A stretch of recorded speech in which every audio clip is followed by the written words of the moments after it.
गदरेनियों की कहानी में छिपी है। उन्होंने दुनिया के हिसाब से देखा, यानी अपने नुकसान और फायदे के हिसाब से। लेकिन अगर उन्होंने आत्मा की आंखों से देखा होता तो वे यीशु को अपनाते और उनकी उपस्थिति में खुश होते। यीशु का संदेश यही था, वह सबके लिए था।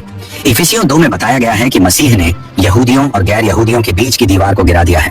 वह सबको एक कर देता है, उसकी ओर आने वाले को वह कभी भी दूर नहीं करता। गदरेनियों की यह कहानी सिर्फ एक चमत्कार की कहानी नहीं है, बल्कि यह दिखाती है कि इंसान का दिल कैसे काम करता है। जब उसे बदलाव की जरूरत होती है तब भी वह सच्चाई को ठुकरा देता है। प्रेरितों के काम 10 में पतरस को दर्शन हुआ था कि परमेश्वर किसी को भी अशुद्ध नहीं कहता। यह बताता है कि परमेश्वर का उद्धार सबके लिए है, जाति, भाषा, रंग या संस्कृति की कोई सीमा नहीं है। यही बात यीशु ने गदरेनियों के इलाके में पहले ही दिखा दी थी। उन्होंने वहां जाकर चमत्कार किया, जबकि वह जगह यहूदी इलाके से बाहर थी। दुष्ट आत्माओं का पहचानना कि यीशु परमेश्वर का पुत्र है, यह बात और भी गहरी थी। वे जानती थी कि वह वही हैं जो अंत में उनका न्याय करेंगे। लेकिन पहचान होना और मानना 2 अलग बातें हैं। वे जानती थी कि वह प्रभु हैं, लेकिन उन्होंने उन्हें स्वीकार नहीं किया। वे डरती थी पर झुकी नहीं। यही बात आज भी कई लोगों के साथ होती है। वे जानते हैं कि परमेश्वर हैं, लेकिन वे फिर भी अपने जीवन में उन्हें जगह नहीं देते। यीशु ने उस व्यक्ति को अपने साथ नहीं रखा, बल्कि उसे उसके घर भेजा ताकि वह गवाही दे।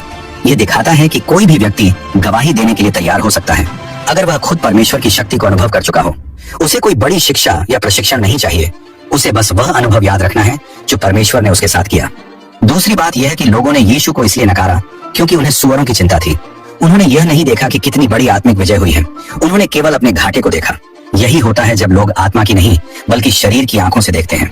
यह बात सिर्फ उन लोगों तक सीमित नहीं है, यह आज भी हमारे बीच होती है। हम भी कई बार प्रभु की योजना को इसलिए रोक देते हैं क्योंकि वह हमारी सुविधा में दखल देती है। यही कारण है कि बाइबल में बार बार यह कहा गया है कि अपना मन नया बनाओ, अपने जीवन की दिशा बदलो और परमेश्वर की ओर मुड़ो।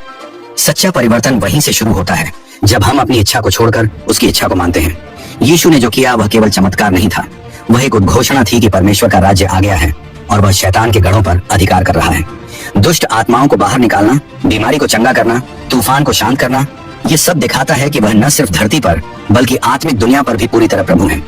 यह कहानी यह भी सिखाती है कि परमेश्वर कभी जबरदस्ती नहीं करते।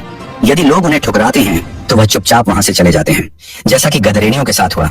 उन्होंने यीशु से कहा, यहाँ से चले जाओ, और यीशु नाव में बैठकर चले गए। उन्होंने जबरदस्ती नहीं की, पर उन्होंने एक गवाही छोड़ दी।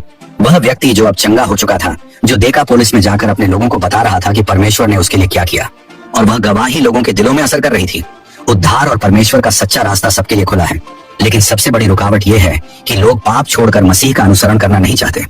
यही बात हमें सोचने पर मजबूर करती है, क्या हम सच में अपनी जिंदगी